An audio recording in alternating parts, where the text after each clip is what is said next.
Bueno, buenas tardes, bienvenidos a todos. Es un gusto darle continuidad a este programa de las ideas políticas argentinas que llevamos adelante en el Senado de la Nación junto con la gente de la Universidad Austral y a quien siempre agradecemos. La Dirección de Capacitación, nuestra gente acá y de investigación, programas de investigación. Bueno, el doctor Giustiniani es un poco el impulsor de esto y secretario académico un poco de esta movida. Así que estamos promediando ya este ciclo con éxito variado. Hoy creo que estamos un poco más nutridos porque la calidad de nuestro expositor lo amerita. Bueno, es un pequeño remanso que tenemos en la cotidianidad del Senado, de nuestra actividad, para venir a escuchar, a aprender, a reflexionar sobre las ideas políticas que formaron nuestra identidad. Así que gracias al doctor Bárbaro, muchas gracias por su voluntad de brindarnos su conocimiento. Julio, bueno, como todos ustedes saben, ha sido diputado nacional. Ha sido secretario de Cultura de la Nación, ha sido interventor en el CONFER, es autor de varios libros y esencialmente es un militante y un dirigente político del peronismo y va a hablar de Juan Domingo Perón, de quien puede hablar con absoluta propiedad y conocimiento personal y por sus trabajos de investigación. Así que lo vamos a escuchar con mucha atención y le agradecemos la amabilidad de predisponerse a acompañarnos. Gracias. Gracias a usted.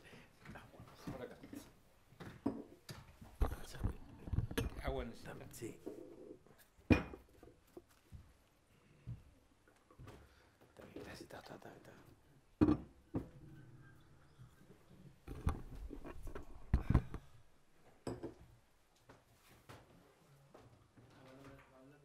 ¿Hablo de acá o de allá? No, donde usted esté más cómodo. Usted esté más cómodo. Cómodo es acá. Bueno, gracias por invitarme. Yo fui diputado en el 73, solo que llego acá y veo la calle y me duele mucho el bajón de nuestra sociedad, ¿no? Que no es culpa ni de Perón, ni del golpe, sino, digamos, de una historia. Yo fui diputado en un país, lo digo siempre, que tenía el 5% de pobre. Y no me pedían trabajo, porque no había trabajo. Había trabajo, digo, no había esa... La primera vez que vi gente caída en la calle fue una vez que fui a Nueva York, hace 40 años. Y hace 40 años fui a Nápoles y me dijeron no salga que lo roban. Y acá nunca me habían robado. Y esperaba el tren en la Estación América a la 1 de la mañana. Digo, la Argentina era un país integrado. Ese país integrado era responsabilidad de la generación del 80, de Irigoyen, de Perón, de Onganía, de Frondizi. Digo, no hay que centralizarlo en uno. Era de una historia. Yo el otro día, para que no me digan que soy solo peronista, me puse a revisar y Krieger Bacena fue un hombre que le dio a la Argentina en la dictadura de Onganía una economía de un 7% de crecimiento anual. Digo esto para que no me digan ustedes defiendan el peronismo. No, defiendo una historia de la cual el peronismo fue una parte. Hay dos Perón. Hay uno hasta el 55 y hay otro en el retorno. 18 años. Comprender a Perón o al peronismo, porque el siglo pasado fue un siglo de los grandes líderes. Se inició pareciendo el siglo de las ideas, del marxismo, del liberalismo, de la socialdemocracia, del socialcristianismo. Y terminó siendo el siglo de los grandes hombres. China fue Mao. Vietnam fue Ho Chi Minh y Giap. Pero Inglaterra fue Churchill. Y Francia fue De Gaulle. Y Nasser fue Egipto. Y la India, ni digamos, fue Gandhi. Los hombres fueron más importantes que las ideas. Esto lleva a una... Max Weber, cuando dice el líder carismático, yo creo que lo importante es asumir que, y en esto Laclau daba vuelta, pero que los hombres son la expresión de sus sociedades, porque también estuvieron Hitler y Stalin, ¿no? Que fueron, digamos, cuando uno lee Jung, Hitler fue el pus de Europa que surge ahí, pero era Europa la que tenía esa enfermedad y Alemania la que la encarna en, digamos, su mitología, que era trágica. Y cuando uno toma a Perón y a Evita, que son absolutamente inseparables, yo me formé, mi viejo me trajo a los 13 años a ver los vestidos de Evita, ¿no? Del tirano prófugo, qué sé yo, en el 55. Ahora, si alguien quiere entender al peronismo, tiene que ir a Megafono, la guerra de Marechal. ¿No? Y esto yo lo hablaba con el Papa hace poco, digo, porque ese es el libro, porque no es una... Y ya el radicalismo no es la expresión aislada de un pensamiento, es la encarnación de una identidad nacional. Hay una cosa que a veces olvidamos los argentinos. Nosotros somos una mezcla, podemos decir mezcolanza de razas, sin una cultura dominante. Quiere decir esto, uno va a Estados Unidos y lo sajón es la identidad central, que incorpora la riqueza de lo latino, de lo negro, de lo italiano, pero el nervio, la conducción, es lo sajón. Por eso a veces cuando nos comparan con Australia, me dicen, ¿por qué no fuimos como Australia? Porque no había canguro, punto. Así, como explicación alcanza, pero digo, no se puede medir la sociedad sin ver su identidad. Brasil tiene la corte de Braganza, y eso da una estructura y da una Itamaraty, que es una visión del mundo desde aquel tiempo hasta hoy. Después tienen conflicto, pero Brasil tiene una sola identidad. O sea, el más rico y el más pobre aman a su nación. Si cruzamos a Chile es exactamente igual. El más rico y el más pobre sienten orgullo de ser chileno. Y nosotros tenemos un conflicto. Hay una gran cantidad de nuestra sociedad que tiene contradicciones con ser argentino. Y entonces, claro, es cuando esta cosa que ahora llamamos la grieta, que es una división cultural. Mi viejo era un tano colchonero que me llevaba a la cancha de San Lorenzo en el 57, 58, que empezaba a jugar San Filipo, por ahí estaba. Y le parecía horripilante que la hinchada cantara una burrada, las dos hinchadas, cantaban puto y ladrón, lo queremos a Perón. Era una provocación absoluta. Ahora, yo tardé en entender que era una pertenencia de identidad, era una forma de pararse en la vida. Y esto, digamos, es como que si uno toma el tango, es el fruto de una síntesis. Claro, cuando uno toma los nombres de los tangos, ya los autores se llamaban Homero, Cátulo, porque los viejos eran anarcos. Y al ser anarco le ponían a los hijos nombres que no fueran de santos. Como además eran paraderos, le ponían a la factura suspiro de monja o bola de fraile para jorobar a la iglesia. Pero era...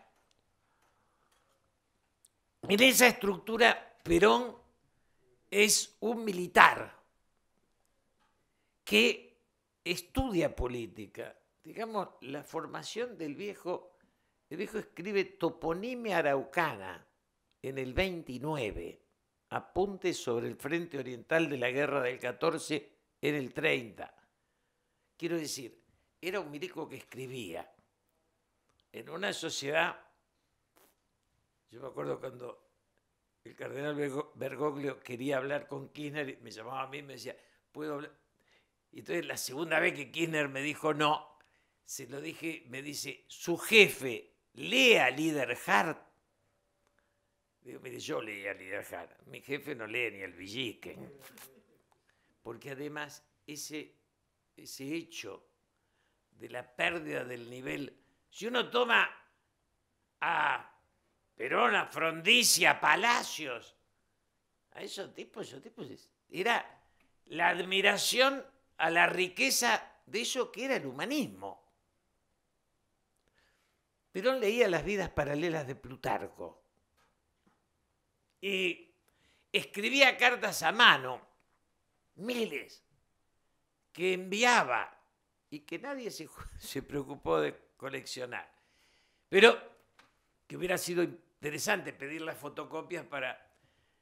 Pero, digamos, tenía una concepción de la política que había cosas dignas de ser discutidas. Leer a Alain Rouquier, El ciclo de Perón, es como, digamos, revalorizar aquello que fue Irigoyen, que fue Perón, que fue Frondizi. Todos aquellos que, digamos, Perón tiene sus pros y sus contras. Es el autoritarismo en un sentido, pero deja a los partidos, Rouquier en eso lo pone muy claro, y deja las elecciones, ahora devalúa a la oposición. Este hecho entre la autoridad y la democracia es una síntesis, pero jamás es Maduro ni Chávez. Digo, las elecciones, como dice Rouquier, eran transparentes, indiscutibles, había elecciones. ¿Ganaba masivamente? Sí, además sacaba el diario La Prensa. Digo, uno no puede no tomar lo negativo.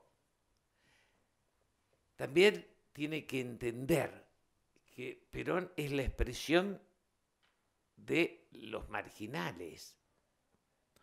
Yo a mí me pasaron un montón de cosas de que entré al peronismo. Primero, cuando empecé a ir a los barrios y el 26 de julio encontraba en los balcones de acá de Constitución una foto de Evita y 2 velas.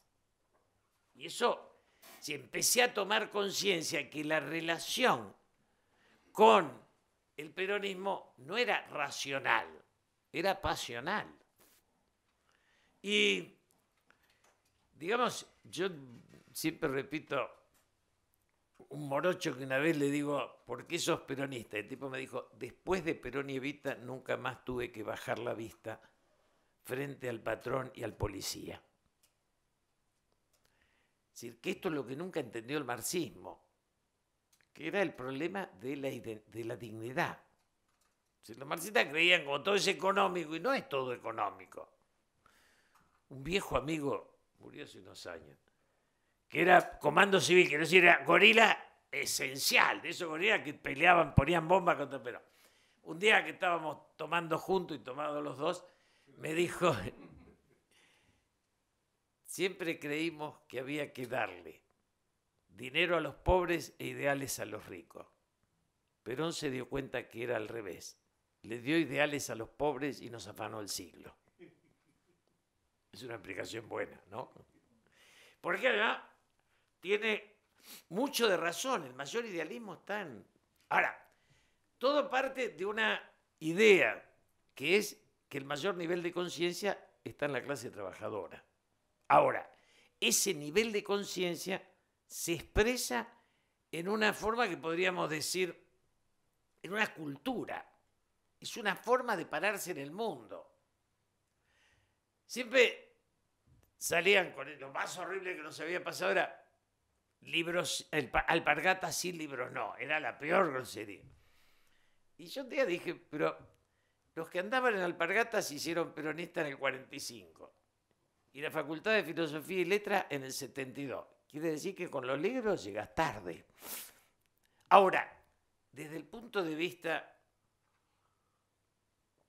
de la racionalidad. A veces olvidamos la riqueza y los defectos. Pero en esta Forja tiene mucho que ver. Y si no se entiende Forja, a veces no se entiende la historia, ¿no? Forja es el radicalismo que se enfrenta con Alvear y se engancha con Perón. Esos muchachos eran Scalabrini y Ortiz, pero también eran Homero Mansi. Eso era, digamos, eran los dueños de la poesía y del tango. Eran Cáturo Castillo, Homero Mansi, Enrique Santo Discépolo. Eran, digamos, esos personajes. Era Marechal. Y claro, Borges, que es un personaje. Borges dicen que fue al velorio de Marechal y dijo, ¿eh? Sí, señor. ¿Qué dijo? La vida nos separó, pero fuiste un amigo. Pero fuiste un amigo. Y eso, ahora, estamos hablando de dos personajes, de los cuales podríamos decir sin miedo que hoy no hay más. Borges ni loco, y Marechal tampoco. Entonces, digo, también esa sociedad, cuando vino Malraux, ¿no?, a la Argentina, que dijo esa frase atroz que yo, cuando la encontré, me dijo, es la capital de un imperio que nunca existió, por Buenos Aires. Ahora, yo digo, Perón fue la reivindicación de la clase baja, Irigoyen fue la incorporación de la clase media, y antes de eso había estado la idea de ser nación de, digamos, de Sarmiento. El desafío nuestro es hacer la síntesis. Y en ese desafío tenemos que tomar el Perón del 73. Con el del 50 no vamos a hacer la síntesis, nos vamos a agarrar de los pelos.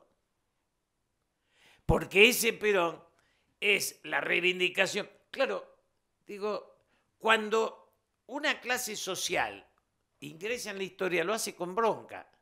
Cuando le dieron los derechos a los negros en Estados Unidos, quemaron Harlem. Porque asumían la bronca del tiempo que los habían oprimido. Ahora, los yanquis fueron capaces, desde Luther King a Obama, de la marginación absoluta del Ku Klux Klan al presidente de la nación. Ese es un país que está vivo, es una cultura capaz de incorporar sus conflictos y convertirlos en energía. Yo hace 5 años me encontré con Mauricio Macri en París. Estábamos caminando, nos cruzamos por la calle. Y él me abraza, que yo, y me dice, ¿viste Berlín? Y digo, vengo de Berlín. Y claro, nos quedamos hablando de eso, que era la fractura de la humanidad, estaba en ese muro. Y el muro quedaba la marca, firme, pero no era un obstáculo, no era una limitación. Casi podríamos decir que era un impulso. Entonces uno veía ese Berlín y le daba envidia que ese conflicto, si salto a España, yo viví en España, en mi exilio, el encuentro de los españoles de 1 millón de muertos. Algunos dicen medio millón, lo mismo. Y Carrillo es el PC y Fraga Iribarne es el franquismo, y en ese abrazo España se encuentra, y en ese encuentro España es nación de nuevo. Y ahora parece con esta locura que quieren sacar a Franco del Valle de los Caídos. Bueno, eso debe haber ido algún tonto de acá a molestar ese pasado. Nosotros tenemos de esos tontos, tenemos un montón. Que no entienden el pasado, no lo integran, pero lo molestan. Entonces, pero digo, esa España que yo hace 1 año y medio hicimos con Federico Pinedo, Miguel Ángel Pichetto, ¿no? Un encuentro en el Senado, estaba sentada Gabriela Michetti, estaba el gobernador de Santa Fe, y ahí planteamos, ¿no?, el acercamiento de los argentinos, el pacto de la Moncloa como ejemplo estaba Ramón Tamames, como ejemplo, y editamos una publicación. 2 días después, para mí, yo en esto no tengo límite, el imbécil de Durán Barba dijo que eso era nefasto para las sociedades. Digo imbécil porque me resulta un imbécil, punto. No voy a dar vueltas y decir... y ha hecho mucho daño, mucho daño. Yo digo, ¿para qué vamos a importar un odiador si con los odiadores que tenemos nosotros no necesitamos traer uno de afuera? Pero en ese planteo está la clave de mucho de lo que estamos viviendo. Porque si hubiéramos sido capaces de heredar al Perón del Abrazo, con Balbín, yo fui parte de esa cámara donde éramos, digamos, la posibilidad de renacer de una nación. Ojo, acá estaban los montoneros, la guerrilla, y acá estaban los milicos. O sea, los que planteábamos la pacificación fuimos derrotados por los que planteaban la guerra. Y es claro, los que planteaban la guerra, los milicos desaparecen como generación. Poder militar, ahí muere. Gana y muere. Lo peor es que los otros, la guerrilla, pierde y queda viva como imagen. Digo, fueron mis compañeros. Pero lo que no se puede es reivindicar la violencia de la guerrilla. Se puede enfrentar el genocidio desde ya. Pero eran mis compañeros. Digo, el día que mataron a Rucci yo me agarré con ellos porque lo mataron, no es que me lo contaron. Yo hablé en el homenaje a Rucci en el Congreso y fui al velatorio. Pero esa fractura es la razón de nuestra caída, porque no somos un país, somos 2. Más que 2, digamos 2 por ser bondadosos. Pero, ¿qué quiero decir con esto? Ese Perón es el desarrollo de una idea de nación. De una idea de nación donde el Estado fabrica coche, pero Alvear nos tenía entre los 6 países que planteaban la industria aeronáutica. Alvear, Perón llega a fabricar el Pulqui. Ese avión, después va a venir un idiota pariente de Cavallo que va a decir, no, la industria no. Bueno, ¿de qué vivimos? Es decir, esto que queda de energía atómica es porque la bestia de Cavallo y Dromi no lo vieron, si no lo rompían. Y eso es lo último que nos queda como imagen de nación en el mundo. Que es eso que podemos hacer satélite, que le podemos vender a Australia, Canadá. Eso éramos. Digamos, la industria aeronáutica de Brasil es hija de la tecnología que nosotros abandonamos. Ahora, alguien pensó que también, digamos, yo digo, Federico Pinedo abuelo, lo que fue Krieger Bacena o lo que fue Raúl Previch, eso eran liberales nacionales. Si el problema no es ser liberal o estatista, el problema es ser nacional o no. Si uno es argentino y defiende lo argentino, puede defender en versión más nacional o más estatal. En rigor, en el mundo, el Estado y lo privado son instrumentos. Los uruguayos no privatizaron el teléfono.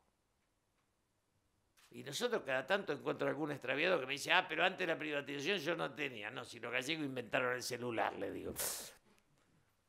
Si privatizamos cuando se había acabado el cable, cuando no era necesario hacerlo. Y nunca hicimos la cuenta de cuánto se fue por eso. Nos asustaría mucho. Pero, volviendo a Perón, Perón es una idea de nación, pero también es una concepción del mundo. Piensen que Perón funda el ABC, Argentina, Brasil, Chile, y habla en aquel tiempo de la unidad de América Latina.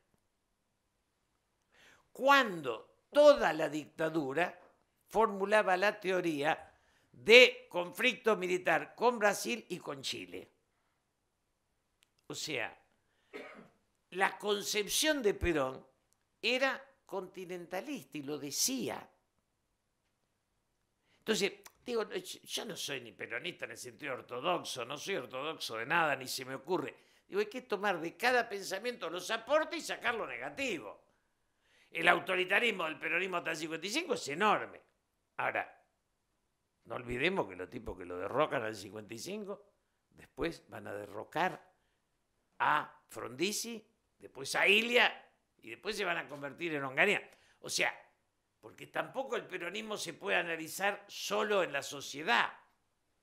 Hay que analizarlo en el contexto. En ese contexto, Frondizi le parecía marxista. Si uno lo mira hoy, no les parecía marxista Frondizi. Ilia tenía la ley de medicamentos, que era la ley Oñatibia, que definía una concepción de la sociedad. Entonces, cuando uno dice, tenemos que tomar, si fuéramos una nación en serio, tomamos lo bueno, sacamos lo malo y seguimos. Lo que me parece absurdo es ser Durán Barba o Marquito Peña, que creen que el pasado no existe y que yo soy lo nuevo. Eso ya. Yo el otro día leía Onganía, cuando llegaron dijeron, nosotros somos lo nuevo, la política no existe más, somos la... Cada vez que uno dice soy lo nuevo, se asume ser imbécil, porque lo nuevo ya estaba. No hay nada nuevo bajo el sol. Nada. Entonces, la humildad era la de Borges, cuando decía yo no leí nada, ¿no? Y uno lo miraba y decía, si este no leyó nada, yo soy analfabeto en estado puro.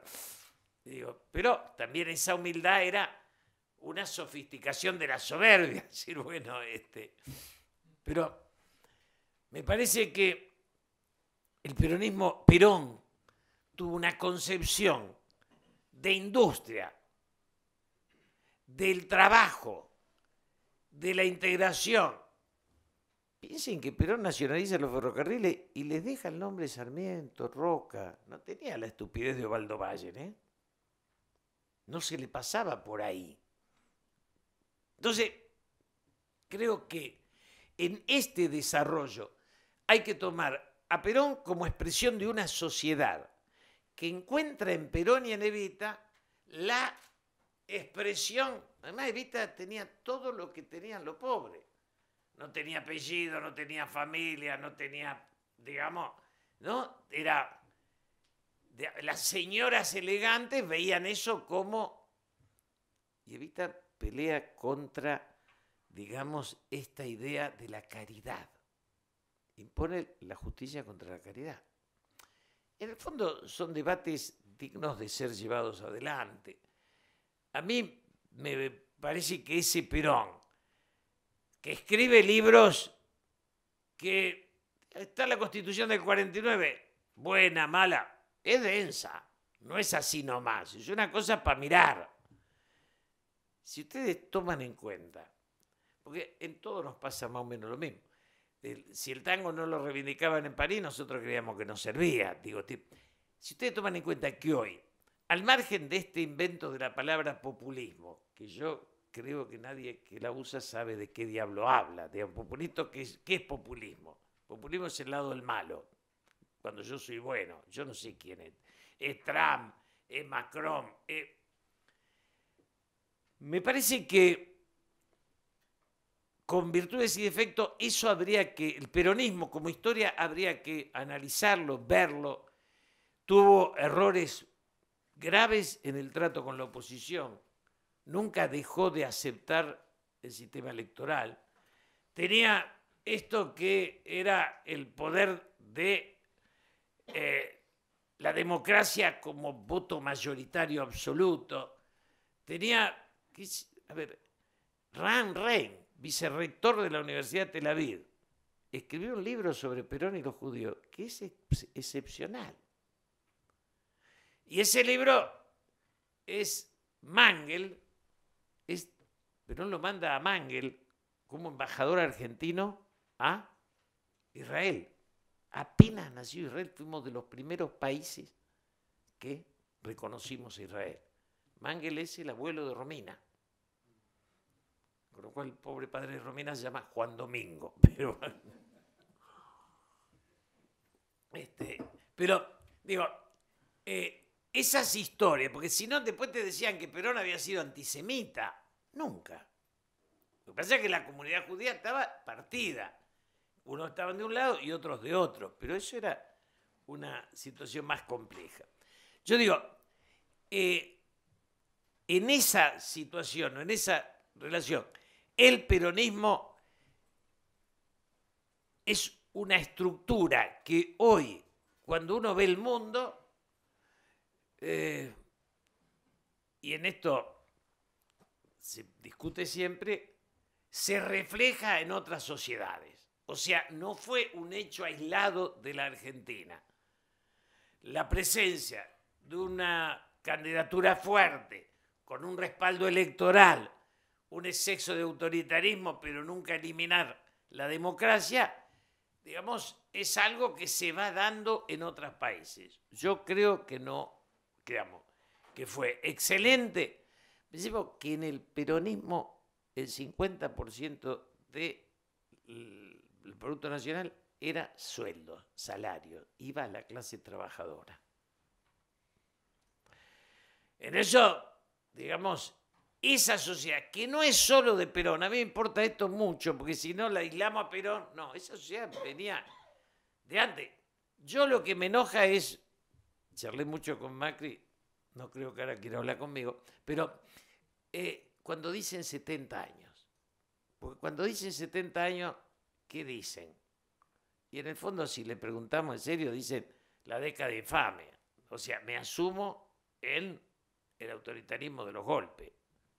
Si Perón viene a recuperar una democracia que le habían quitado a Irigoyen. De Irigoyen a Perón hay un rato largo de milico y oligarquía. No hay democracia ahí. Si cuando me dicen 70 años, me dicen que les molestó que alguien ganara las elecciones y no fueran ellos. Si la decadencia argentina tiene 40 años, no tiene 70. Si quieren, cuando muere Perón, Celestino Rodrigo hace el primer desastre. Y después viene Martínez de Oz, que hace el desastre global. Martínez de Oz concibe una deuda solamente para que la Argentina no sea más libre. Porque no tiene otra razón de ser. Pensemos además que ese país tenía ejército, tenía una estructura que hoy la deshicimos toda y todavía seguimos ahorrando. Claro, aquel Estado era productivo. Le sacamos la producción y dejamos los empleados. Y además lo convertimos en ambulancia para juntar los caídos. Porque en el Estado de Martínez de Oz y Cavallo sobran 10 millones de argentinos, un poquito más. Sobran, porque no tienen razón de ser. Si no hay industria, si nosotros vendemos el grano como grano y la carne como carne, y después vemos, qué sé yo, que los belgas del grano hacen galletitas y nos venden la galleta, digo, si hay esta estructura liberal absurda que no la tiene nadie. Durante años nosotros intentamos ir al mercado común y el mercado común nos decía todo bien menos el agro. ¿Por qué? Porque en los demás somos fuertes y en el agro somos débiles. Entonces yo soy libre en lo que soy fuerte y protejo lo que soy débil. Piense que Macron dice que no arregla con Argentina para que no se desarme la ganadería francesa. ¿Ustedes tienen conciencia de lo que debe ser la ganadería francesa? Ese es el cuento del libre cambio en la humanidad. Es decir, el libre cambio es real en la medida en que un país no se coma al otro. Y el rol del Estado, que fue importante en Perón, también fue importante en Irigoyen, pero es el debate de la Argentina. Si la nación es más fuerte que los grupos económicos o los grupos económicos son más fuertes que la nación. Si los grupos económicos son más fuertes que la nación, somos colonia. ¿Qué es lo que estamos hoy? Más allá de la voluntad de Mauricio Macri. Porque se le cede el poder y el Estado, digo, Evo Morales tiene una estructura de poder donde recuperó para Bolivia, tienen 4% de inflación anual. Y no es comunista, ¿eh? Ahora, tampoco permite, como estamos permitiendo nosotros, que los bancos se queden con los bares, con los kioscos. Que Quintana, la tesis de Quintana, que todas las farmacias van a ser mías, después se la vendo a Estados Unidos. Digo, Yo una vez le pregunté a Domingo Cavallo si había alguna experiencia de algún país que habiendo vendido todo, sus habitantes vivían dignamente. ¿No? Porque yo hablo en la sociedad rural y digo, señores, si los chinos compran, porque para los chinos comprar 100 millones de hectáreas es nada. Ahora, ¿se pueden vender 100 millones de hectáreas? Y dejamos de ser para ser chinos. Hay una concepción de la libertad que implica la inexistencia de la dignidad de ser patria. Esto que decía Marechal, la patria es un... Es un sentimiento que aún no tuvo bautismo. Entonces, digo, esta es la idea. Necesitamos patriotismo, libertad de mercado, sí, pero un Estado que impida, si pues yo voy a Francia, o a Italia, o a París, o a Madrid, y los negocios pequeños son los que sostienen la estructura de la clase media, los negocios pequeños, pequeñas industrias. Y acá el supermercado destruyó a miles de almaceneros, como si eso no tuviera nada que ver, como si era gratis. Ahora volvemos a poner la feria, pero se nos va a caer el supermercado. Yo creo que el peronismo fue un intento de pensar la sociedad, con sus logros y sus errores. Que después hubo un intento importante en Frondizi y que desde la dictadura para acá, la última voluntad de que la política conduzca a la sociedad fue la de Raúl Alfonsín. Digo, Raúl Alfonsín fue un intento de decir la política es el Estado y el Estado perdió, pero la peleó. Después vino el nefasto turco que le regaló a los grupos todo y es el dueño de esta miseria. Por nosotros no tenemos que hacer cargo. Esta miseria tiene mitad de los milicos con Martínez II, mitad nuestra con el turco, Dromi y Cavallo. Y después vino el kirchnerismo que tenía una concepción de Estado media rara, ¿no? Esta de que los cuadernos desnudan. Ahora, nosotros tenemos en la Argentina una situación en la cual la acumulación de la riqueza en pocas manos es la contracara de la miseria en tantos millones. Si nosotros pudiéramos sacarle una foto a las riquezas que han acumulado 2 o 3.000 o 5.000 personajes en los últimos 30 años, hace 35 años en la Argentina teníamos grande a Bungibor, que facturaba 2.000 millones, Pérez Compán, eran 4, 5, Fortavalo. Ahora hay infinita cantidad de anónimos que triplican esos capitales. Esa masa de dinero que se va a ellos, que son absolutamente improductivos y que además ni dan trabajo, es la razón de la miseria que estamos viviendo y que sigue incrementándose. Yo creo que Perón fue una etapa y que habría que tomarlo como tal. Y en especial tomar al del abrazo con Balbín, porque ese es el que estamos necesitando. Gracias.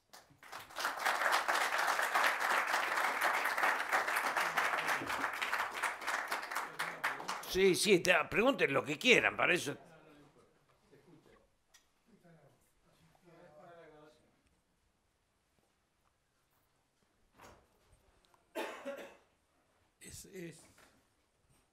Hola. Es sanador escucharlo a Julio, porque nos pone en una perspectiva de reconciliación, de patria, de acuerdo, que es muy bueno. Pero yo no quiero romper ese clima, pero le quiero hacer una pregunta. Provengo de una familia absolutamente antiperonista y gorila. Yo también, así que bueno, estamos igual. No, pero mi lucha fue no ser un gorila. Yo creo que Alfonsín nos ayudó a los radicales a no ser gorilas. Pero la pregunta que yo le quiero hacer, en esa lucha yo pierdo a veces, porque leo y he leído muchas cosas sobre la AAA y el vínculo de Perón con la AAA, y eso me indispone a verlo a ese Perón bueno que vino a abrazarse con Balbín.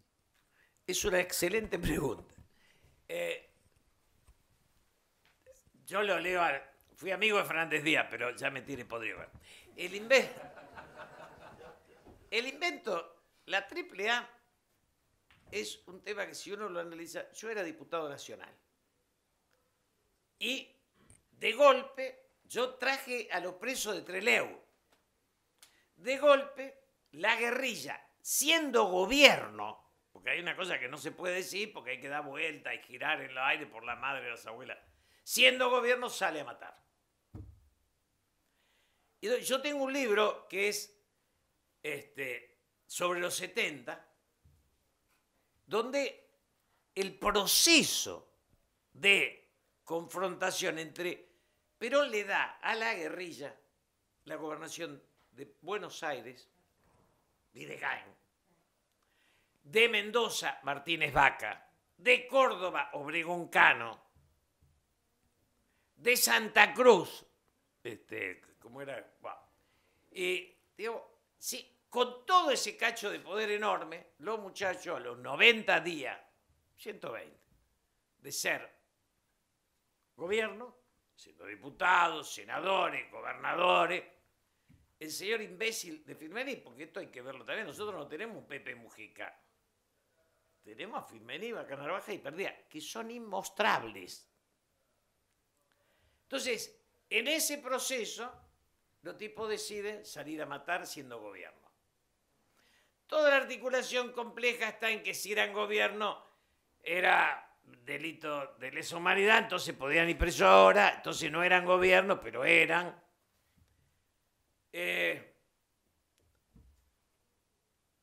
Y tiran sin mirar. La muerte de Rucci, que es quizás, porque ellos ingresan al peronismo matando a Aramburu y se van del peronismo asesinando a Rucci. Y yo me acuerdo cuando matan a Rucci,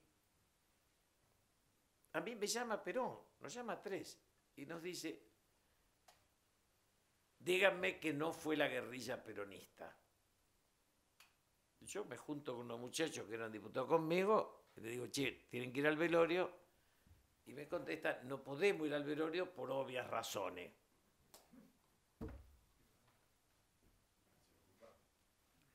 Entonces asumen en ese momento haber matado a Pero esto ya venía de antes, porque cuando Ezeiza, siendo, Cámpora presidente, Solano Lima vice, Videgain gobernador, tenían el ministro del Interior al bebé, no quieren tomar el palco, porque ellos son el pueblo.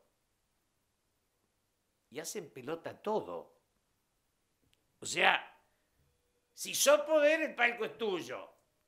Si no, hacemos la de Berbisky últimamente, que éramos gobierno, pero la policía era enemiga. Son enfermos mentales o agentes ingleses, que para mí son agentes ingleses. Porque nadie puede ser tan idiota. Entonces, el surgimiento después de Rucci, Perón estaba, porque además los llamaba, les explicaba, lo discutía con ellos. Les decía, señores, ninguna guerrilla le puede derrotar a un ejército estructurado. Todo esto está escrito, está visto, está.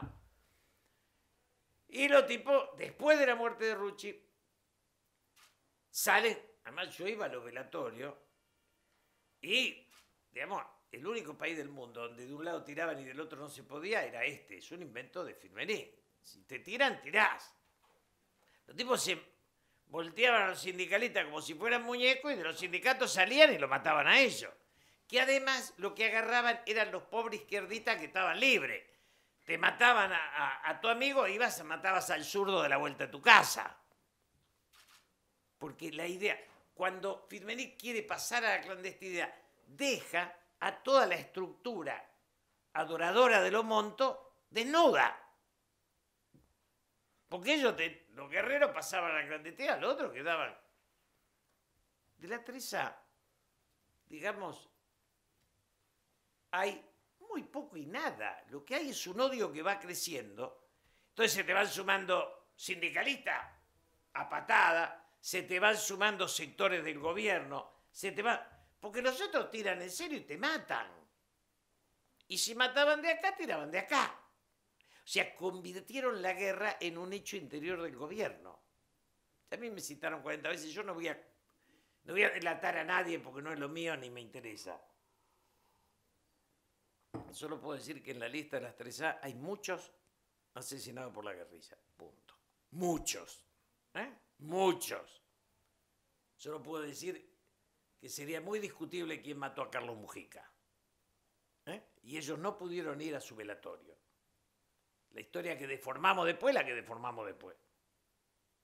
Pero, Carlos, a ver, yo lo hice diputado a Mujica.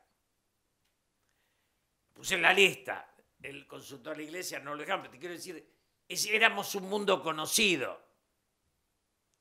Entonces las 3A no es Perón. Perón lo que tenía era hartazgo del tipo al que le había dado. Además, la tragedia de fondo está en que cuando mi generación no entiende la democracia y va a la violencia, arruina la patria para siempre. O sea, esta es la verdadera tragedia. Tragedia que nosotros teníamos muy clara, porque después del exilio tuvimos que rajar todo. Las 3A nunca fueron una estructura del poder real.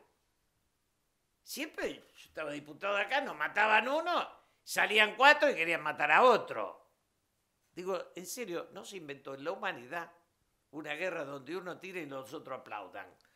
Si tiran de acá, como tiraba la guerrilla, de acá contestaban.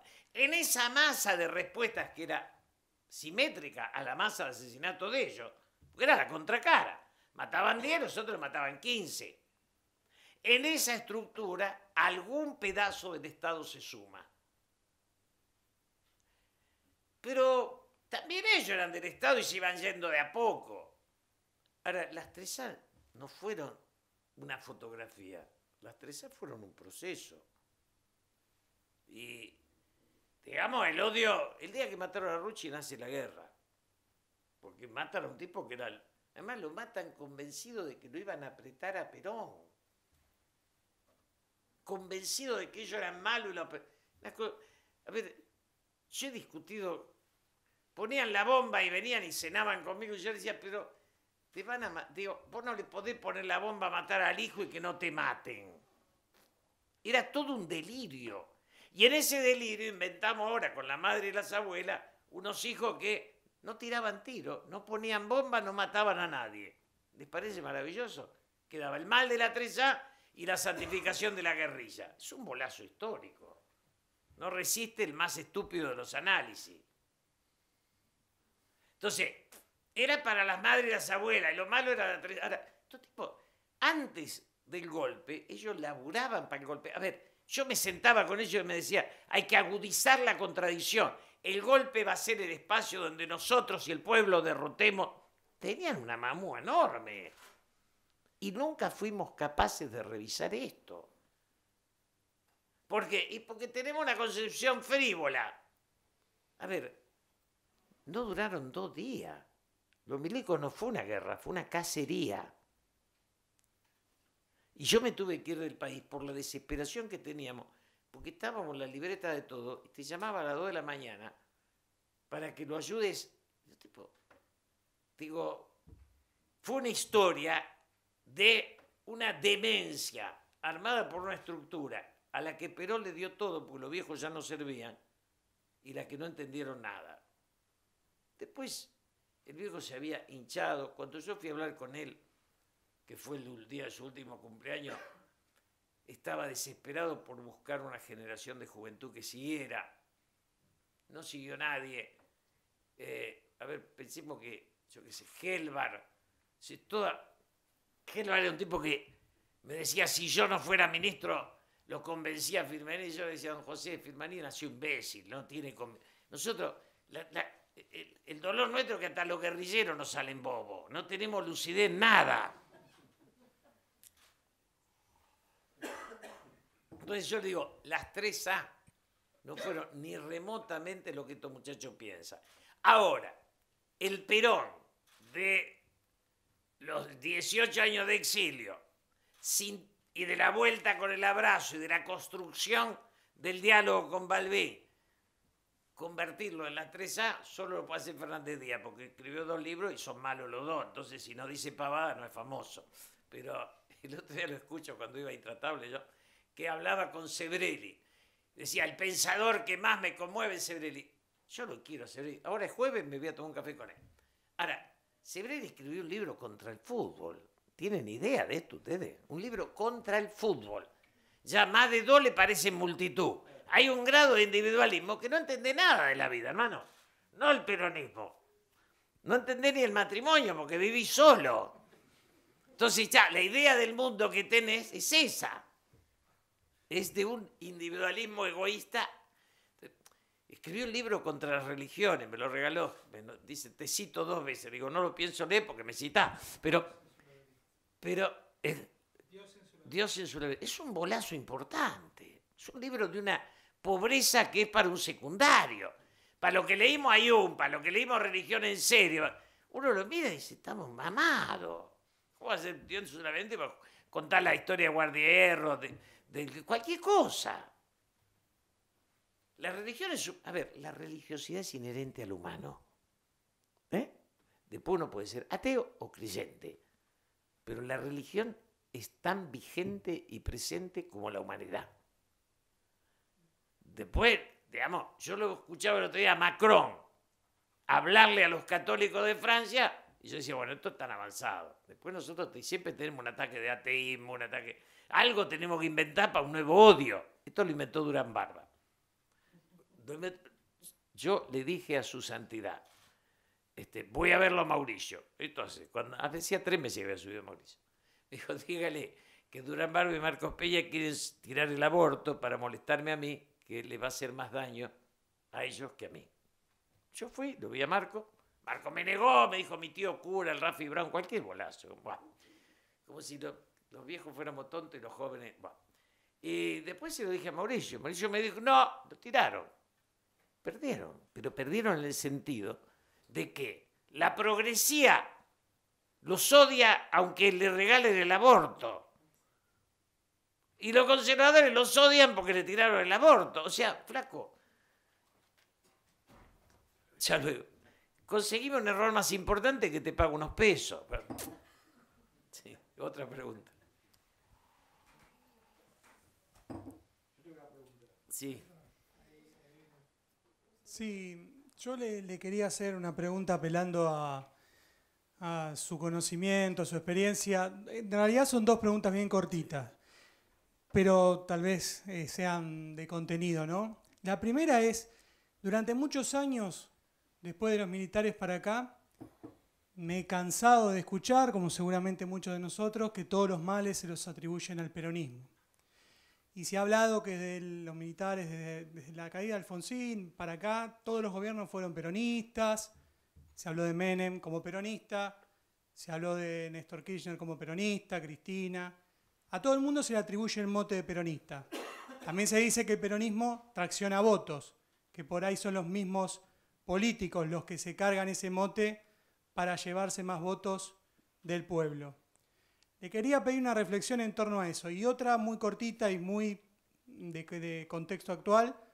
Si usted piensa que en el armado que pueda hacer el Partido Justicialista tiene alguna posibilidad, o el peronismo, mejor dicho, tiene alguna posibilidad real de poder disputar la presidencia el año que viene, si llega con algún candidato. La primera es interesante en el sentido que, como terminó siendo el peronismo una identidad cultural, la izquierda, para ser importante, se hizo peronista, que es la guerrilla. La guerrilla que no se hizo peronista, que fue el ERP, se disolvió. O sea, la vigencia, como la estructura de lo popular, como conciencia, está en el peronismo.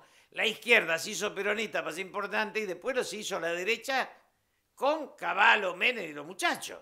O sea, pero no es que sean peronistas como pensamiento, son peronistas como decorado. Pero Menem no sabía ni quién era Perón ni le importaba. Y Cristina heredó un poder que era de Néstor. A Néstor tampoco le importaba Perón. Yo supe decir en algún momento que el peronismo es un recuerdo que da votos. Punto. Y se usa como recuerdo, no como movimiento nacional, no hubo más. tampoco lo tuvo el radicalismo, ¿eh? La expresión nacional del radicalismo y la del peronismo están ausentes sin aviso las dos. Y también había de los conservadores, que también está ausente. El segundo tema, yo estoy convencido, y lo digo, que en la próxima elección no se presenta ni Cristina ni Mauricio. Y que la elección va a ser otra cosa. Y tengo 76 años, nunca me equivoqué en esa predicción, ¿no? Del Moro me quiere porque hace 5 años me preguntó quién es el próximo, le dije Macri, me gusté, está loco. No, no estoy loco, y firmado. Entonces, creo que en la elección que viene va a haber un sentido nacional en lo que quede del PRO y en lo que quede del peronismo. Que no va a ser ni como peronista ni como PRO puro. Creo que, y el radicalismo también, creo que va a haber una reivindicación de lo nacional en la fuerza que vaya. Que desaparece Macri con Marco Peña y el Teñido y que viene una cosa, porque eso ya es el fracaso. Mal que nos pese, digamos, hoy le dije a alguien, a un importante funcionario del gobierno, pero no seas tan pesimista. Me dice, fracasamos, basta. Me dijo, bueno, y Macri no sigue, eso sepan después, no lo va a decir ahora, pero es así. Nadie se carga su propia decadencia. Nadie se hace cargo de la propia decadencia. Apelando a su experiencia, y un poco lo que decía el amigo Tunesi, ¿no? ¿Por qué el león herbívoro de los 70 del 73 le entrega Buenos Aires, Córdoba, Santa Fe, Santa Cruz a la izquierda? Porque ¿Era imprescindible? Sí, era imprescindible, si no había otra cosa. No había otra cosa. Yo ese tema es un temón, porque en mi generación, digamos, para hacer la síntesis, él tenía que tomar la generación universitaria, y esa era mayoritaria. Él lo toma a Galimberti como a un hijo. Se engancha y dice, bueno, y además Galimberti, que fue mi amigo, Galimberti era un tiro al aire. No era mejor que Firmenidi acá en la China, ¿eh? Ponía el cuerpo él, no mandaba a poner los otros. Pero digo, era un tipo en serio. Pero Perón tiene que, porque además la guerrilla nace con Onganía. El inventor de la violencia en Argentina es señor Onganía. Destruye la universidad. Pero Tacuara es chiquito, la masividad viene. Yo era dirigente estudiantil, así que tengo que de la Liga Humanista. Cuando da el golpe, nosotros discutíamos el valor de los apuntes y del pebete. Esa era la discusión de los. Era la verdad. Era la discusión de los. Yo era social cristiano o los marxistas, la FUBA o nosotros. Tacuara es una elite que es, digamos, Basternel, pero es una elite. Lo que es, cuando se viene masivo, es a los 60, 90 días de la destrucción de la universidad, con la noche de los bastones largos, que además expulsamos a los científicos, a los químicos, a los físicos, a los matemáticos, a los que la sociedad tenía para ser un país industrial. No es una casualidad Onganía. Onganía es la decisión de ser un país chiquito sin industria. Y eso es así, tomado así. Y a los 90 días me traen una fotocopia de Revolución en la Revolución de Regis Debray. Y ahí nace. Nace en el mundo. Es el 66, en mayo en París, es Vietnam, parecía que el mundo se hacía comunista. Pero pensemos que Perón lo pone como única vez que elige un heredero John William Cook. Y Cook se enamora de Cuba y le dice a Perón que vaya a Cuba. Y Perón le dice, no voy a dejar de ser yanqui para ser ruso. Y entonces, el otro día me lo contaba Jorge Rulli, que cuando va Marechal a ver a Perón, se vuelve loco para que lo reciban Cook. Y Marechal le dice, general, Cook lo quiere ver. Y Perón le responde una maldad total. Le dice, si los cubanos quieren hablar conmigo, que me manden un cubano y no un agente. demoledor para Cook, que nunca más lo pudo ver. ¿No? Pero yo creo que Perón elige eso porque además esa guerrilla, si no la integraba, la idea de integrarla era imprescindible. Lo que pasa es que no le daba la cabeza a la guerrilla. Si hubiéramos tenido una guerrilla lúcida, yo creo que nosotros éramos un país sin guerra.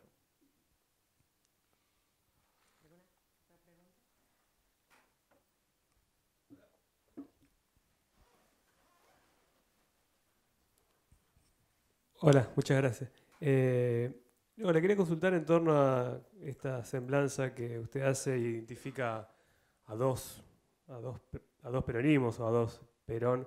Si tiene alguna traducción en sus textos, digo, pienso en la comunidad organizada de los 50 y pienso en el modelo argentino de la década del 70. Sí, claro.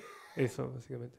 No, obviamente, en los textos y en la actitud, cuando Perón, antes decía, para un peronista no era mejor que otro peronista, era la construcción de la identidad. Después, él es muy claro cuando dice, para un argentino no hay nada mejor que otro argentino. Rompe el molde. La idea central de Perón era disolver el peronismo. En eso, tanto así que cuando a él le preguntaban cómo era la política argentina, decía, hay tanto por ciento nacionalistas, tanto por ciento liberales, tanto por ciento radicales. Y el peronista le decía, peronistas son todos, decía él. Porque tomaba el peronismo como una propiedad de la sociedad, no como una parte. El sueño de él era disolverlo del todo.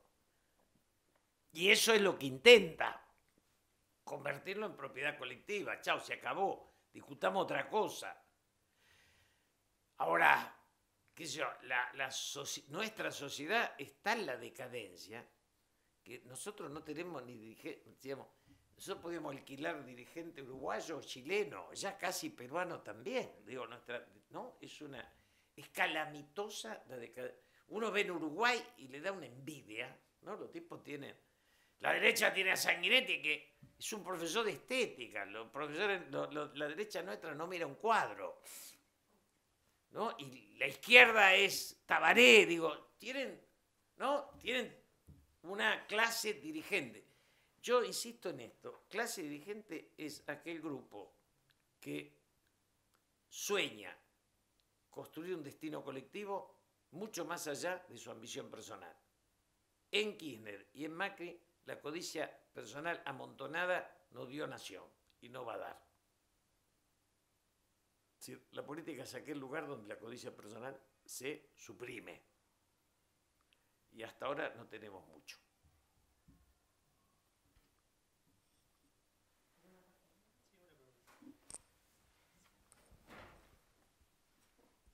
¿Qué tal? Buenas tardes. Usted dijo que hace 40 años el poder económico eran 5 o 6. Nombró 4 o 5. Después dijo que en los últimos 35 el poder económico son 2.000. Sí, miles, que yo no sé, no hice la cuenta. Digo, ¿quiénes son esos sectores? Digamos, creo que el nacimiento de esa patria es, digamos, la privatización de los servicios públicos. La patria concesionaria. A ver, a un señor le regalamos el aeropuerto, no la administración del aeropuerto, el aeropuerto. A otro señor le regalamos el juego, la luz, el gas, el teléfono, los ferrocarriles, todo lo que había hecho la sociedad, lo repartimos diciendo que como el Estado no sabía administrar, dámelo a mí que me lo llevo. Esa. Incluya sindicalistas ahí, incluya jueces, incluya. Digo, pero esas fortunas son ilimitadas. Digamos, el juego. Yo puedo contar porque ya pasaron unos años. Hace 6, 7 años, Mauricio Macri me invitó a almorzar. Estaba Gabriela Michetti, estaba Federico Pinedo, estaba el Teñido. Y el Teñido me dijo, ¿qué pediría usted para entrar al PRO? Y yo dije, si Mauricio promete que cuando sea presidente le entrega el juego a las instituciones de bien público, Cáritas y el Ejército de Salvación, para que levante los caídos en la calle, yo firmo mi ficha hoy. No me llamaron más. O sea, yo voté contra el juego en el 73 por orden de Perón. Porque era la destrucción del ser humano. Ahora, privatizarlo y decir que es una industria, es un saqueo. ¿No? Y para arreglar que ponen un barco y le ponen una maderita. Todo lo que hicimos de degradación de la sociedad, de las leyes, la coima nos invadió. Y ahí están las fortunas incalculables. Yo siempre digo, cada tragamoneda de Palermo devuelve $80 por noche, nadie me lo niega. ¿Está claro? Hagan la cuenta cuánto hay, saben cuánto va. Al poder de turno, punto. Los turnos siguen, pero el poder no cambia. Bueno. Julio, yo te quiero hacer una pregunta. En tu charla comentaste de que hay una ausencia muy importante de la militancia peronista como radical. ¿Vos a qué crees que se debe esto y si hay alguna manera de revertirlo? Es duro, lo que voy a decir es duro. Pero hoy me decía una chica que se iba a escuchar al Changuí Cáceres. El Changuí es un genial como Casela. Cuando Alfonsín, la coordinadora radical eran 10 tipos, 12. Y la Renovación Peronista, 12. Daba 20 cuadros. Retrocedieron los radicales de Alfonsín a De la Rúa, que lo vivieron como un retroceso. Y el peronismo de donde estaba Cafiero a Menem. Ahora, hay una gran cantidad de nosotros que se hicieron ricos. Punto. Y lo que pasa es que después de hacerse ricos hablan menos, no opinan, no escriben. Se hicieron ricos. La riqueza se llevó una cantidad de militantes. De todo lado, ¿eh? Y no doy nombre para no ser agresivo. Pero todos sabemos. Los partidos dejaron de... Cuando yo vuelvo diputado en el 83, aparece un personaje que es el operador. Y yo entonces me acuerdo que, digo, pero ¿esto qué es? Y era el operador.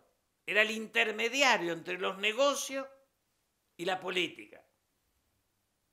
Y a los que opinábamos nos corrieron, a mí me hicieron pelo, ni bola me daban.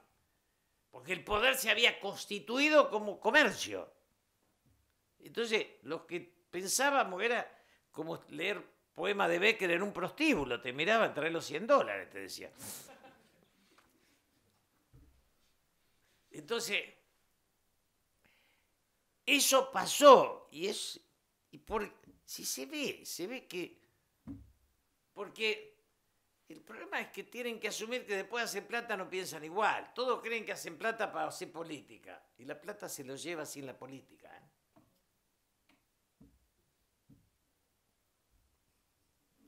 ¿Alguna otra pregunta?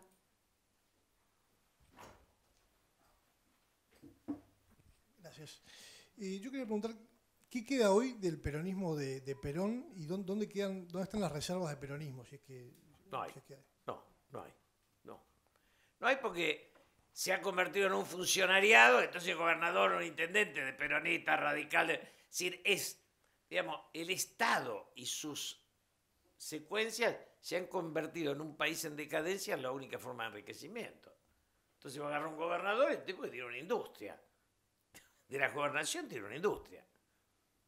Y de la intendencia son industrias. Son formas de enriquecimiento y empoderamiento que no tienen que ver con las ideas, sino con otra cosa.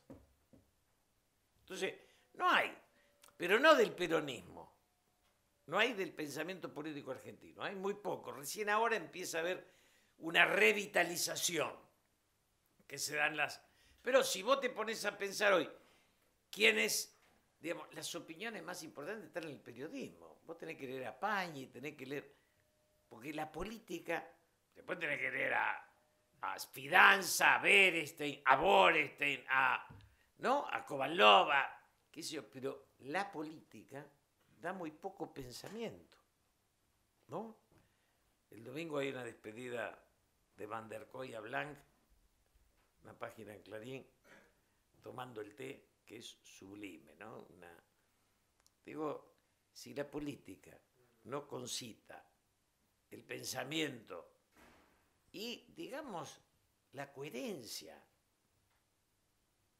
Si, chau, si lo que sirve para ir a Puerto Madero sirve para separar a la sociedad. Esta degradación que plantea respecto a la política y a las ideas, ¿no? ¿Es un tema global o es un tema argentino? No. Hoy, yo me acuerdo cuando, hoy que me hablaban del Changi Cáceres, cuando asumimos, yo era amigo de Caputo y el Changi no. El Changi éramos amigos de toda la vida. Entonces el Changi me dice, che, quiero conocer a Caputo. El Changi era diputado importante y Caputo el canciller. Fuimos a cenar con Caputo. Yo armé una cena y fuimos. Y el Changi le dice a Caputo, este desastre económico que estamos haciendo, ¿es orden del imperio o alegría propia? Caputo le dice, alegría propia. Entonces,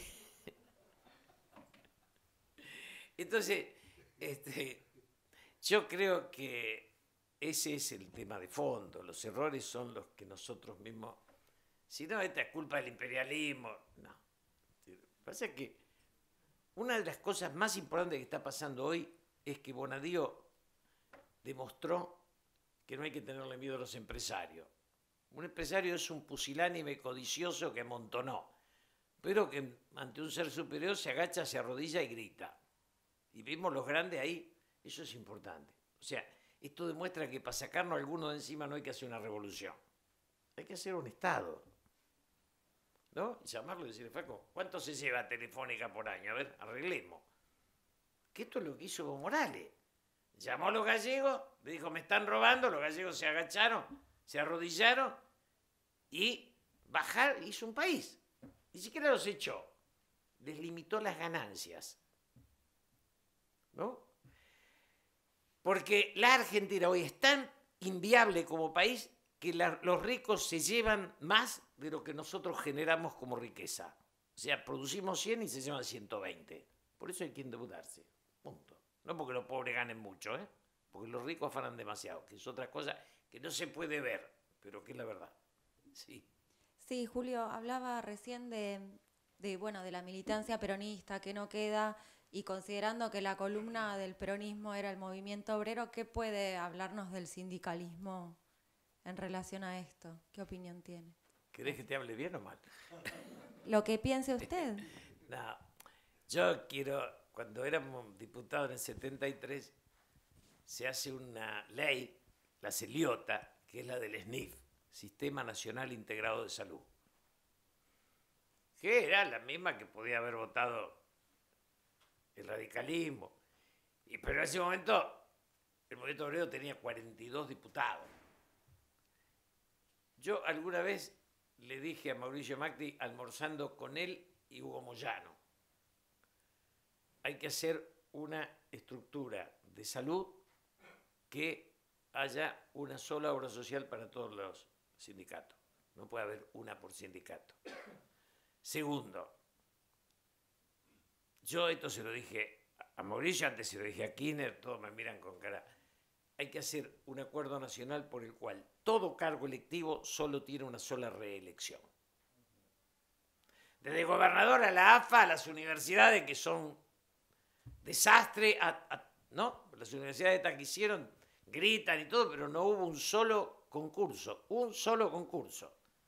¿no? Era un aplauso de alcahuetería. Sos maquinerista, te pongo rector, ¿no? Entonces, digo, tenemos que ser claros en esto. Mientras esa estructura gremial hoy es poco representativa. También es difícil el tema, porque esa estructura le sirvió a la sociedad. Cuando vos tomás, yo digo siempre, yo ingresé al peronismo cuando la vanguardia era los metalúrgicos, después vino Esmata, después vino lo plástico, hoy tendría que ser la informática, nunca los empleados del Estado. Cuando ATE es la vanguardia, sonamos. No hay país en desarrollo. ¿Alguna otra pregunta? Hay una más. Aquí.